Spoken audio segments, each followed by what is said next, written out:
사랑하는 자매님들 먼저 인사드리겠습니다. 반갑습니다. 반갑습니다. 우리 함께 하나님께 기도드리는 후에 주실 말씀 찾도록 하겠습니다. 같이 눈을 감고 하나님께 기도드리겠습니다.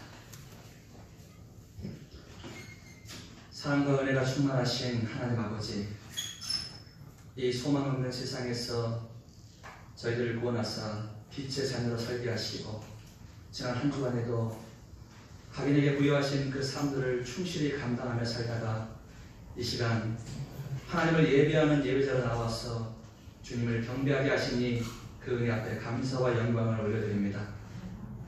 바라옵기는 오늘 이 시간 드려지는 이 예배가 하나님을 향한 기쁨과 감사와 감격으로서 진정 저희들 마음으로 드리는 그 예배가 되게 해주시고 이 온당한 세상 가운데 지쳐있던 저희들의 심령을 주님의 살아계신 말씀으로 회복시키시는 그런 귀하고 복된 은혜의 시간이 될 수 있도록 주님 인도해 주시기를 간절히 소망합니다.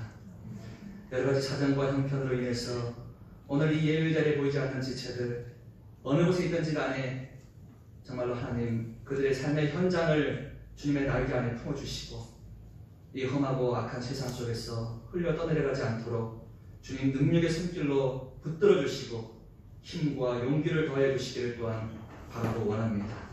오늘 이 시간 이 강단에 선포되는 모든 말씀들을 하나님께 의탁합니다. 주님 이제 함께한 성도들 심령 안에 마땅히 들려져야 할 내용들로만 심겨질 수 있도록 도와주시고 모든 순서 가운데 주님의 은혜가 더욱 풍성히 드러나기를 소망하옵고 정말로 감사를 드리며 믿음의 주요 온전케 하시는 이인 예수 그리스도의 이름으로 감사하며 기도드립니다. 아멘. 함께 하나님 말씀 찾도록 하겠습니다. 디모데후서 말씀 찾도록 하겠습니다. 성경 디모데후서 3장 16절입니다.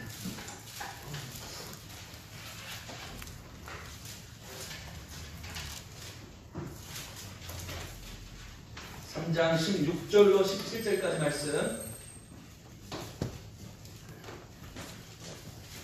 이 귀한 말씀을 한 목소리로 읽도록 하겠습니다. 디모데후서 3장 16절로 17절 같이 읽습니다. 시작. 모든 성경은 하나님의 감동으로 된 것으로 교훈과 책망과 바르게 함과 의로 교육하기에 유익하니 이는 하나님의 사람으로 온전케 하며 모든 선한 길을 행하기에 온전케 하려 함이니라. 아멘. 1970년대 중반에 미국의 알렉스 헤일이라는 사람이 한 권의 책을 출판합니다. 오늘날에는 이게 상권, 하권으로 나눠져가지고 두 권으로 나오는데 그 책의 이름이 뭐냐면 뿌리라는 책이에요. 뿌리. 이 책이 그 당시에 엄청난 파급력을 좀 일으켰습니다. 그래서 이 책이 출판된 이후로 세계적인 저널상이죠. 퓰리처상을 받게 돼요. 그리고 이 책에 있는 내용을 근거로 해서 드라마로까지 제작이 됩니다. 그 당시 이 뿌리라는 책이 출판됐을 때 사람들은 그냥 흥분을 감추지 못했어요. 이 책에 어떤 내용이 기록됐길래 그랬을까? 이 책의 내용을 들여다보면은 아프리카에 살던 한 흑인이 노예로 팔려가서 미국에 가게 됩니다. 그래서 거기서 본인과 또 본인의 후손들이 살아가는 이야기들이 그 책 안에 기록되어져 있어요.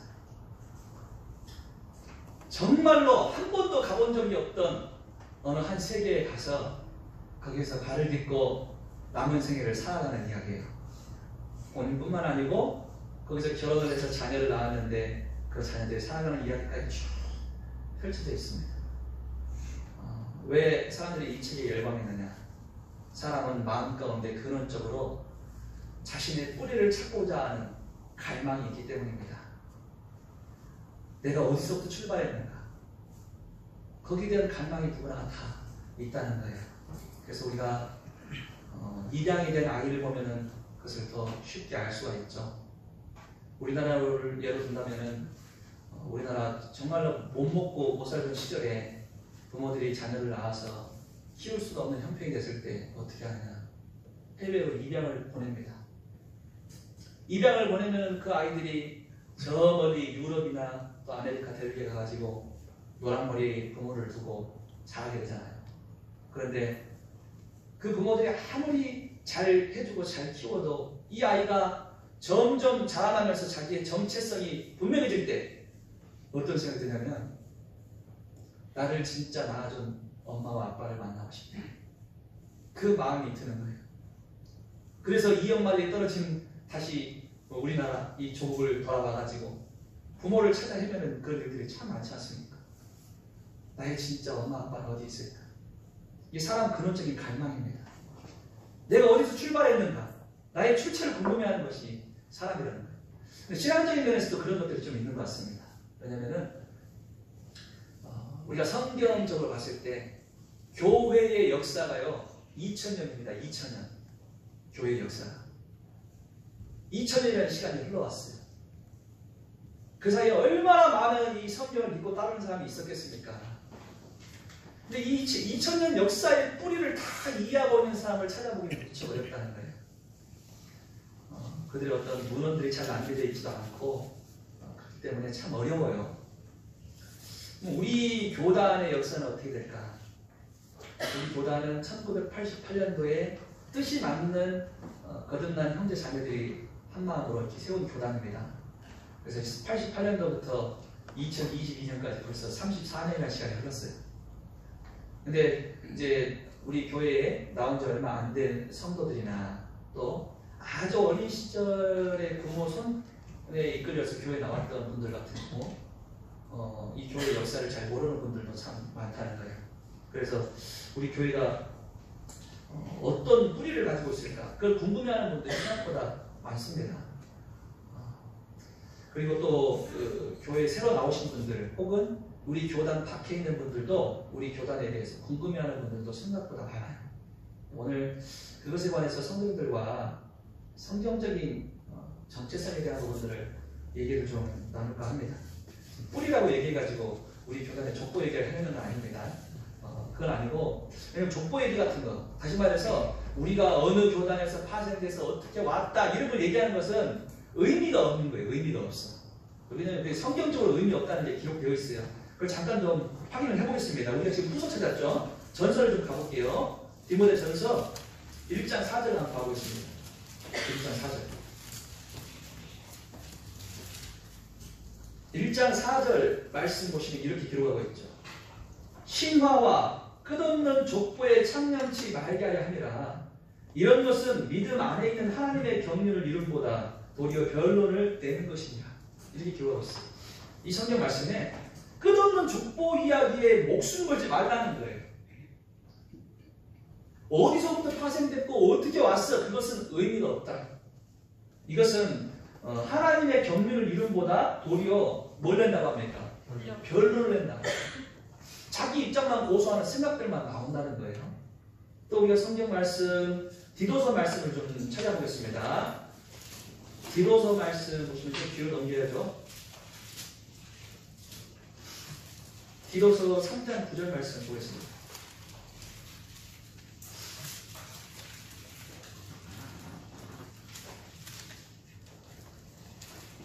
디도서 3장 9절 말씀 함께 읽어보겠습니다. 시작. 그러나 어리석은 변론과 족보 이야기와 분쟁과 율법에 대한 다툼을 피하라.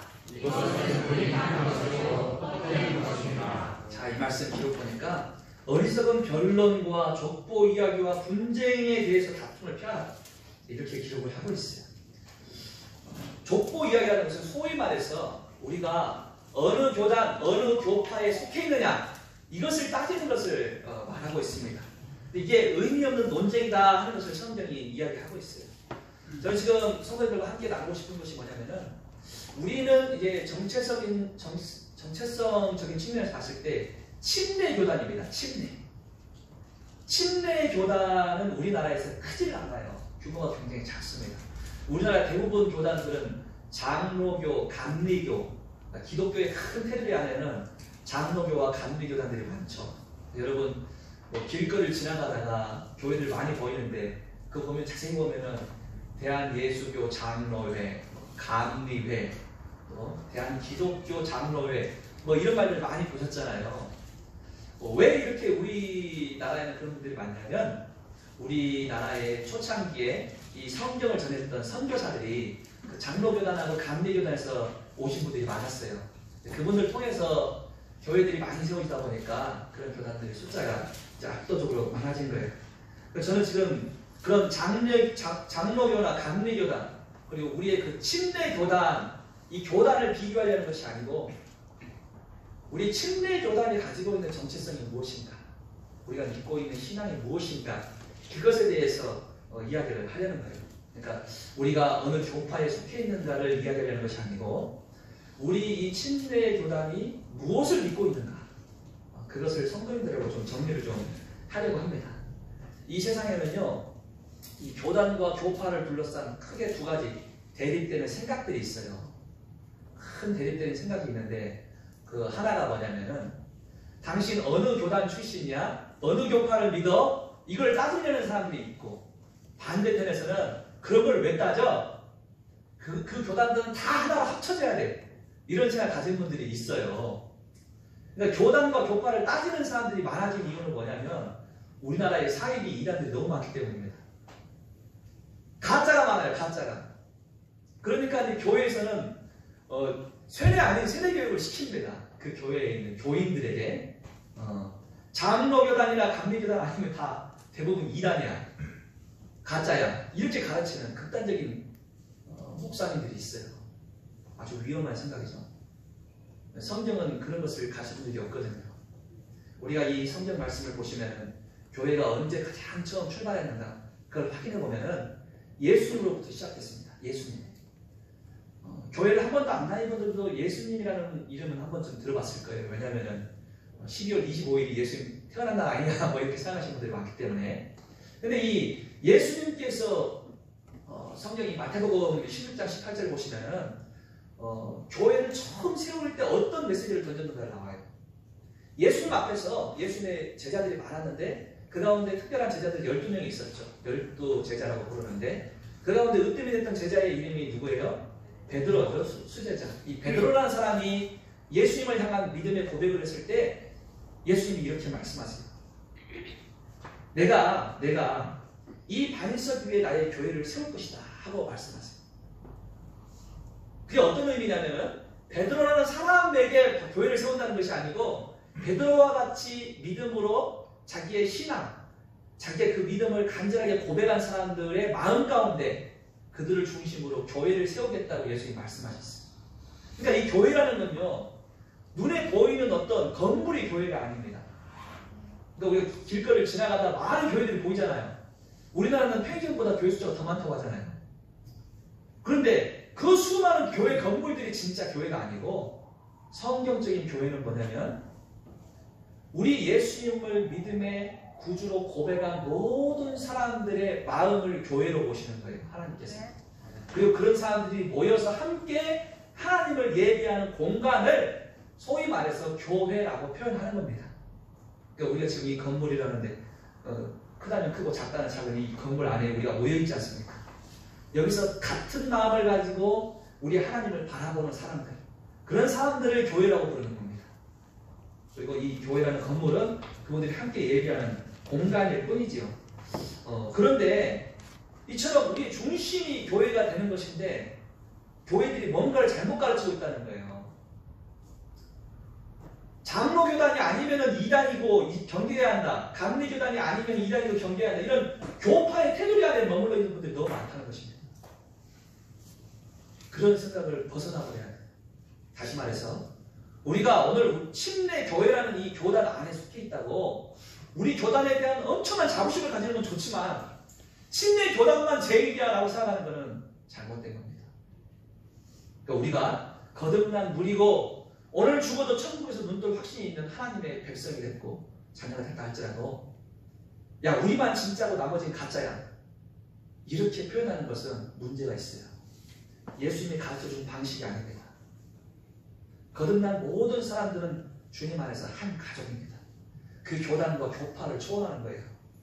그렇기 때문에 우리가 비록 침례 교단에 속한 자들이긴 하지만 우리만이 전통이고 우리만이 바르다 하고 생각하고 있는 것은 버려버려야 돼. 버리고 나의 생각대로 믿는 것이 아니고 우리 주님의 생각대로 우리가 이 교회를 바라볼 수가 있어야 합니다. 또 다른 측면에서는 그게 있어요. 교단과 교파가 의미 없기 때문에 전부 다 통합해버려야 한다. 이제껏 나눠졌던 수많은 교단과 교파들을 다 통합해야 한다. 이런 극단적인 사람들이 또 있어요. 사실은요, 이 교회 다니는 사람들이 교파를 생각한다면 셀 수 없습니다. 우리가 장로교만 봐도 장로교 안에서도요, 크게는 4개로 파가 나눠져요. 뭐 대한 기독교 장로회, 뭐 예수교 장로회 이 2개로 나눠지고 또 그 예수교 장로회 안에서도 뭐 통합 측이니 합동 측이니 고신 측이니 엄청나게 많이 나눠집니다. 수많은 계파가 있어요. 이 많은 계파들을 하나로 모으려고 하는 사람들이 있습니다. 그 대표적인 게 바로 예전부터 지금까지 진행되고 있는 WCC 운동이라는 거예요. 에큐메니컬 운동이라고 표현하는데 세계적인 이 교회들을 다 하나로 통합해버려야 한다. 심지어는 그 사람들의 목표는 뭐냐면 종교 통합이에요. 종교 통합. 교회만 통합시키는 게 아니고 불교, 힌두교, 뭐 캐톨릭 다 통합해버려야 한다. 그들의 목표예요. 그게 가능할까요? 그것도 어리석은 것입니다. 그것도. 사람들은요, 전부 다 다른 생각을 가지고 삶을 살아갑니다. 똑같은 연령대에 있다고 해서 그 연령대에 같은 생각 가진 게 아니잖아요. 다른 생각하고 살아가요. 하물며 이 교회라는 것도 얼마나 많은 총천연색의 생각들이 모이는지 몰라요. 아주 작은 무리의 교회라고 할지라도 그 안에서는 이 성경을 바라보는 관점이 전부 다 다릅니다. 그 수많은 관점들을 어떻게 하나로 모을 수 있겠습니까? 갈등이 생겨날 확률이 높겠죠. 그래서 방금 전에 우리가 찾은 말씀과 같이 무익한 어리석은 변론이 될 확률이 높아요. 실제로 우리가 이 WCC 운동을 보면요, 그걸 하면서 더 많은 갈등이 생겨났고 더 많은 분열이 일어났다는 것을 우리가 역사 속에서 확인할 수가 있습니다. 그런 면에서 봤을 때 뭔가를 하나로 합치려고 하는 이 노력도 굉장히 위험한 시도가 될 수가 있다는 거예요. 실제로 이 교회의 역사를 추적하다 보면 우리 교회가 몇 년 됐다고 했어요? 교회의 역사가 2000년 됐다고 했지 않습니까? 이 2000년의 출발점이 가장 처음 시대에 있던 교회들을 초대교회라고 불러요. 초대교회. 2000년 전에 있던 그 초대교회를 딱 돌아갔을 때 거기에서는 나눠지는 게 있었을까요? 없었을까요? 거기서도 있었어요. 처음 시작했을 때도. 이제 그런 장면들이 우리가 성경에서 확인할 수가 있죠. 그걸 잠깐 보겠습니다. 고린도전서 1장 말씀을 좀 보겠습니다. 고린도전서 1장.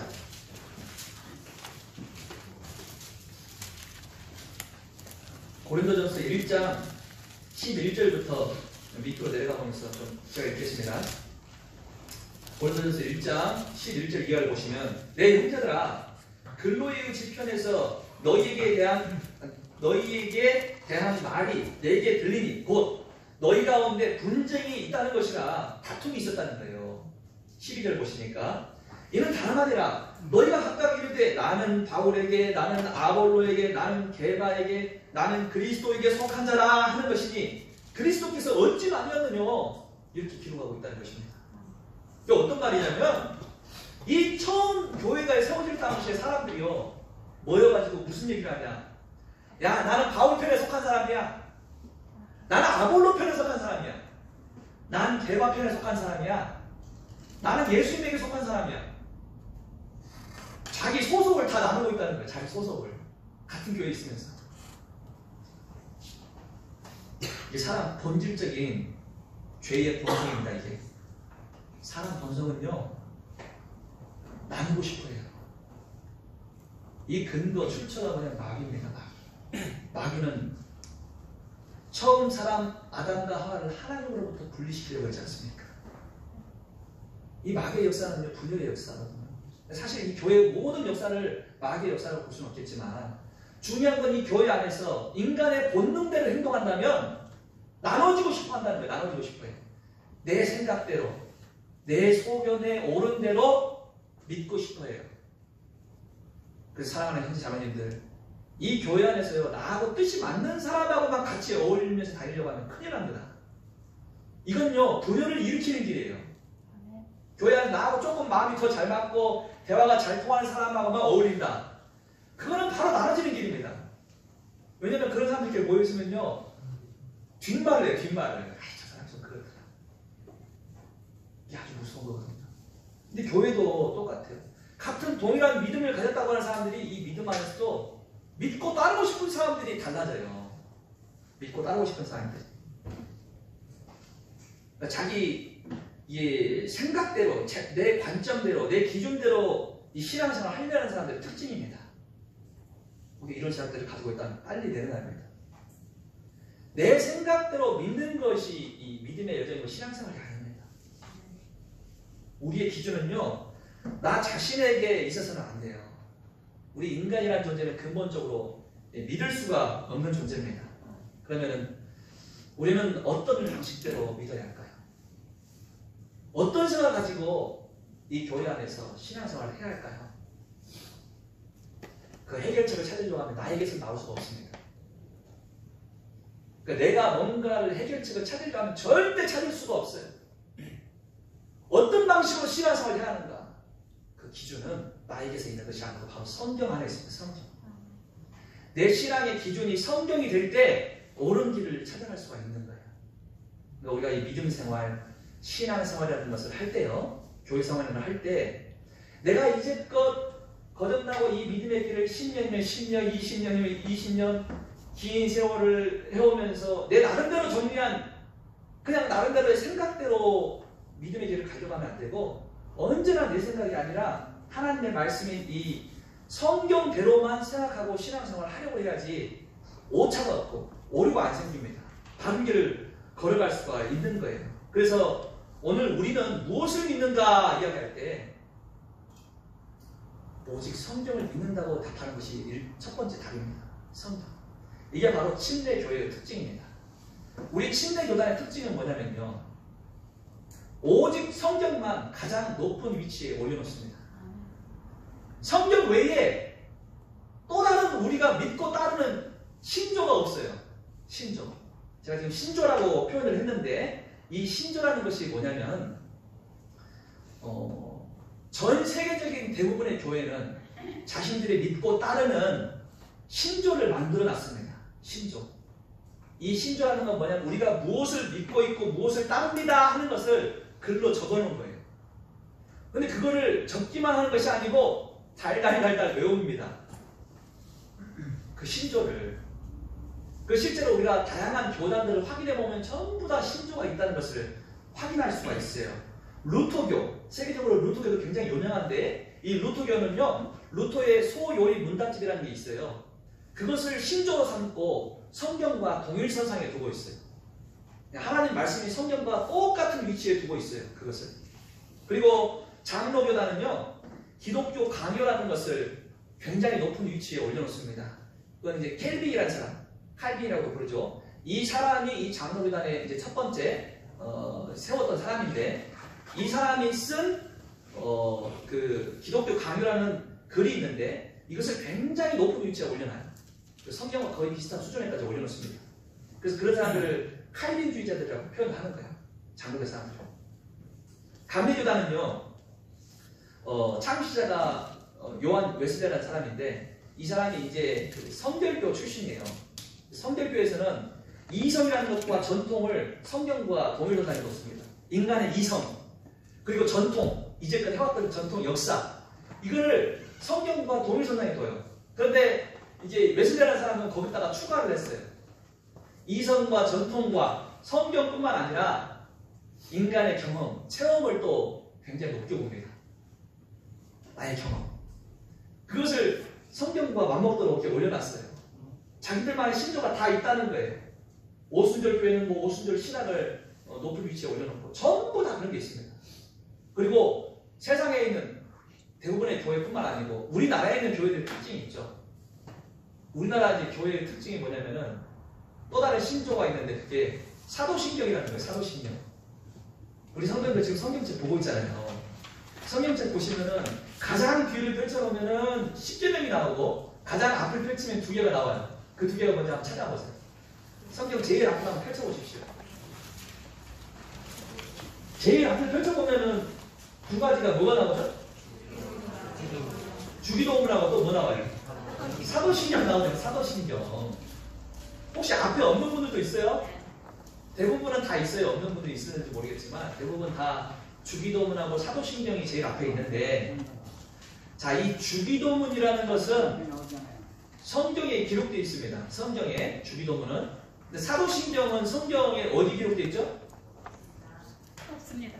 사도신경은 또 성경이 기록이 안 돼 있어요. 이거는 일종의 신조입니다. 그 뭐냐면은 여기에 있는 내용들을 우리가 믿고 있다고 글로 적어놨는데 적을 뿐만 아니고 달달달 외워요. 그러니까 저도 어렸을 때에 이 침례교단이 아니고 다른 교단을 다녔기 때문에 어렸을 때부터 이 사도신경을 외웠죠. 지금도 그때 하도 많이 외워가지고 지금도 토시 하나도 안 틀리고 다 외워요. 사도신경을. 그럼 사도신경을 왜 제가 지금 안 하고 있느냐? 침례교단은 이걸 외우지 않거든요. 왜 안 하냐면 성경이 없습니다. 성경만을 가장 높은 데 올려놓기 때문입니다. 우리가 이 사도신경의 내용이 틀렸기 때문에 안 외우는 것이 아니고 성경 외에 어떤 것도 성경과 동일선상에 두지 않기 때문이에요. 그만큼 침례교단의 특징이 뭐냐면은 오직 성경만을 가장 높은 위치에 올려놓습니다. 다른 어떤 것도 성경보다 우선순위에 두지 않아요. 그런데 기타 다른 교단에서는 사도신경을 안 외우면 이상하다고 생각해요. 이상하다고. 왜 본인들은 외우는데 왜 저기는 안 외우지? 이렇게 생각해요. 우리가 안 외우는 이유는 하나입니다. 하나님의 말씀이 성경에 기록된 것이 아니기 때문입니다. 그러나 거기 있는 내용이 틀렸다는 게 아니에요. 우리 사도신경 내용을 보면은 전부 다 아멘 할 수밖에 없는 아주 중요한 내용들이 담겨 있습니다. 사도신경이 틀렸다는 것이 아니고 그것이 성경에 기록되지 않기 때문에 우리는 외우지 않는다. 그래서 아셔야 돼요. 그러니까 주변에 있는 다른 분들이 너는 왜 안 외워? 그럼 그렇게 답하면 돼요. 우리는 성경을 가장 높은 위치에 올려놓는 교단이다. 근데 사도신경은 성경에 기록되지 않기 때문에 외우지를 않는다. 다만 존중한다. 이렇게 표현하는 것이 정답입니다. 근데 많은 교회들이 잘못된 가르침을 하고 있는 거예요. 지금 사도신경을 외워야 한다라고 막 고집을 부리는 교단들이 생각보다 많습니다. 그런 사람들은 너무 어거지로 가르치는 방법이에요. 그런 것들을 우리가 조금 조심해야 할 필요성이 있어요. 전통적으로 우리가 지금 믿고 있는 이 침례 교단은 바로 그런 특징이 있다는 거예요. 성경만을 가장 높은 위치에 올려놓는다. 왜냐? 우리 믿음의 출발점도 성경이고 우리의 삶의 모든 여정도 그 답이 성경 안에만 들어있기 때문입니다. 성경을 벗어나버리면 안 돼요. 벗어나버리면 수많은 가짜들이 밀려옵니다. 그래서 제가 오늘 지금 이 자리에 처음 참석하신 분도 계시겠지만 그 가운데서는 또 여러 가지 가짜들 사이에서 힘들게 있다가 오시는 분도 있단 말입니다. 그 사람들은요, 그 가짜들은 뭘 믿냐면 어떤 특정한 사람들, 특정한 인물들을 높이는 경우가 많습니다. 오늘 우리 형제 자매님들도 이 교회 안에서 많은 말씀들을 접하잖아요. 우리 교단의 특징이 뭐예요? 순회 설교가 있다는 거 아닙니까? 저도 어느 교회를 또 다른 지역 여러 가지 우리나라 곳곳에 있는 교회를 다니면서 또 이렇게 설교를 하고 돌아오지 않습니까? 근데 설교하는 설교자 중에 특정한 전도사나 목사, 장로님을 우러러보고 어떤 사람을 높여버리면은 그 사람의 우상이 되어버린다는 것입니다. 굉장히 위험한 거예요. 그런데 수많은 사이비 이단들 중에는요, 거의 예수님과 동급으로 생각하는 그런 가짜들이 많잖아요. 문성명, 이만희 이런 사람들을, 그런 교주들을 막 거의 하나님급으로 올려놓고 예수님급으로 올려놓고 경배를 합니다. 얼마나 무서운 방식입니까? 그런 것들이 이 주변에 많은데 그런 가짜들이 들어오는 이유가 뭐냐면 성경을 우선순위에 두지 않기 때문이에요. 그러니까 사람이 교회를 다니면서도요, 하나님 말씀을 우선순위에 두고 이 안에서 참된 진리가 있다는 것을 알고 이것만 붙드는 삶을 살지 못한다면 그런 가짜들이 왔을 때 때로는 위험해질 수가 있다는 것입니다. 그래서 우리가 이 성경 말씀에 대해서 알아가는 것은 그만큼 중요해요. 아주 중요한 부분입니다. 우리가 성경 말씀, 로마서 말씀을 한번 찾아보겠습니다. 로마서 10장 17절 말씀 찾겠습니다.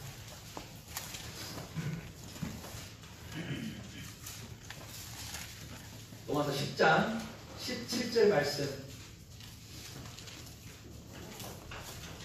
굉장히 중요한 말씀이죠. 이 17절 말씀은 한 목소리로 읽도록 하겠습니다.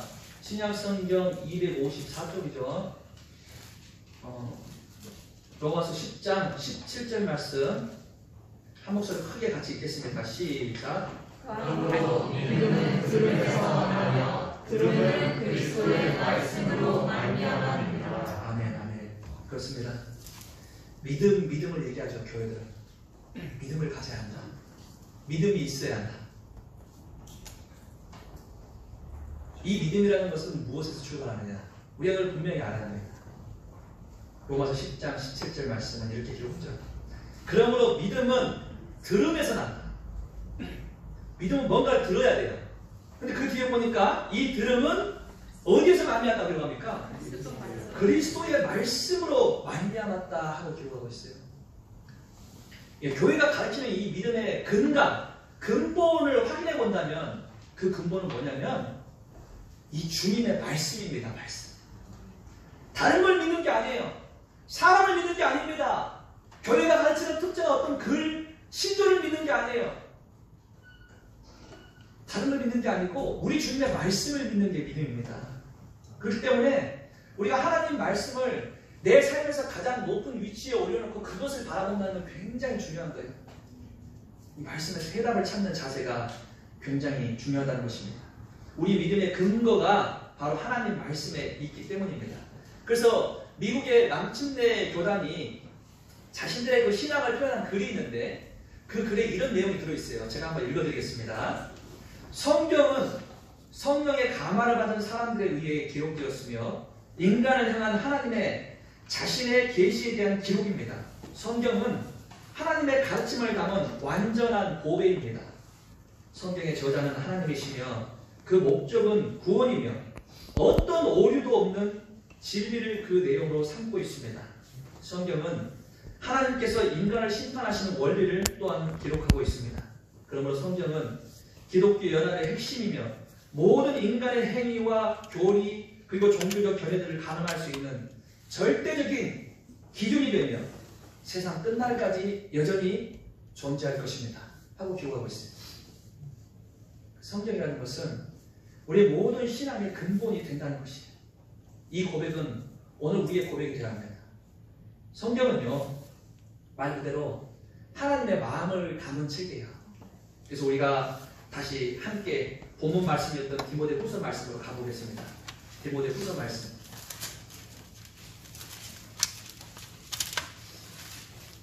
디모데후서 3장 16절 17절 말씀.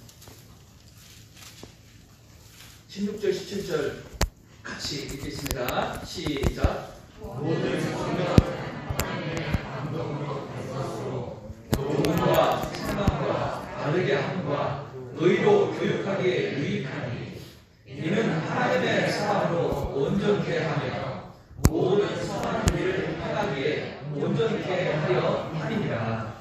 아멘. 자, 이 16절을 시작하면서 어떻게 기록합니까? 모든 성경은 하나님의 감동으로 된 것이다. 자, 많은 사람들이 처음 이 성경을 접할 때 착각하는 게 있어요. 사람이 적었겠지. 어떤 사람 아주 위대한 인물 한 명이 적었겠지. 실제로 그래요. 왜냐하면 세상 모든 종교는요, 그 저자가 사람입니다. 어떤 종교든 간에 사람이 적었어요. 그 경전을. 사람의 생각을 적었다는 거예요. 성경은 다르다는 것입니다. 성경은 하나님의 감동으로 됐다. 지금 우리 눈앞에 보이는 이 성경, 한글로 된 이 성경이 오기까지 수없이 많은 세월이 흘렀습니다. 몇 년이 흘렀는지 아세요? 지금으로부터 3600년 전에 기록을 시작한 거예요. 이게 엄청나게 오래된 겁니다. 그런데 이 성경이 그때부터 기록이 돼가지고 몇 년을 기록됐느냐? 자그마치 1600년을 기록했어요. 1600년. 사람 한 명이 기록할 수 있겠어요? 없겠어요? 한 명이 기록할 수가 없는 기간입니다. 이 성경 처음부터 끝까지 이 봐보세요. 얼마나 두껍습니까? 이 두꺼운 책이요. 사람 한 명이 기록한 것이 아니고 하나님이 사람을 시켜가지고 1600년을 기록했습니다. 근데 어떤 방식으로 기록했느냐? 하나님의 온 마음을 담아가지고 그 사람에게 기록하라고 시킨 거예요. 받아들이기를 시킨 거예요. 우리 눈앞에 있는 이 성경은요, 인간이 기록한 책이 아니고 하나님이 기록한 책이라는 거예요. 이 독특한 특징이죠. 하나님께서 하나님의 감동으로 이 성경을 기록하게 한 거예요. 근데 그 내용이 뭘 담겼습니까? 교훈과 책망과 바르게 함과 의로 교육하기에 유익하다.